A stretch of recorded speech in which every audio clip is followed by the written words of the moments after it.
আমরা অনেকেই শুনে থাকি যে পাবলিক বিশ্ববিদ্যালয়ে পড়লে কোনো টাকা পয়সাই লাগে না, আর এইদিকে কিন্তু আপনার চিকিৎসা খরচও লাগবে না, একদম ফ্রিতে আপনি চিকিৎসা পেয়ে যাবেন। আপনার স্টুডেন্ট আইডি কার্ড দিয়ে এখান থেকে টোকেন সংগ্রহ করতে হবে, তারপর এই টোকেন নিয়ে আপনার ডক্টরের কাছে যেতে হবে, আর এই কাউন্টার থেকে কিন্তু আপনি ওষুধও নিতে পারবেন।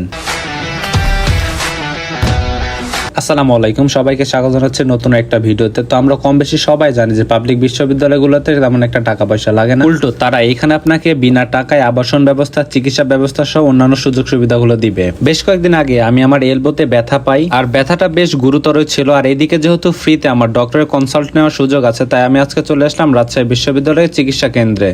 তো যাই হোক, এটা হচ্ছে টোকেন কাউন্টার। বাম পাশের এই জায়গাটাতে আপনার স্টুডেন্ট আইডি কার্ড রাখতে হবে, দেন আপনাকে আপনার প্রয়োজনীয় ইনফরমেশন গুলো দিতে হবে। আপনি যে ডক্টরের কনসাল্ট নিতে চান তাকে সিলেক্ট করতে হবে, মেডিসিন, ইএনটি কিংবা জয়েন্ট। আর এইদিকে রাজশাহী বিশ্ববিদ্যালয়ে কিন্তু স্টুডেন্ট আইডি কার্ড গুলো এখন স্মার্ট হয়ে গেছে, যার সুবিধাগুলো আমরা ভোগ করতে পারছি। তো যাই হোক, এই টোকেন কাউন্টার থেকে এই টোকেনে এখন আমার যেতে হবে ডক্টরের কাছে। তো আমাকে 25 নম্বর রুমে রেফার করা হয়েছে, এবং আমি ডক্টরের সাথে কথা বললাম। তিনি আমাকে বললেন এটা মেজর কোনো ইস্যু না, 2-1 সপ্তাহ মেডিসিন গুলো কন্টিনিউ করলে আশা করি সেরে যাবে।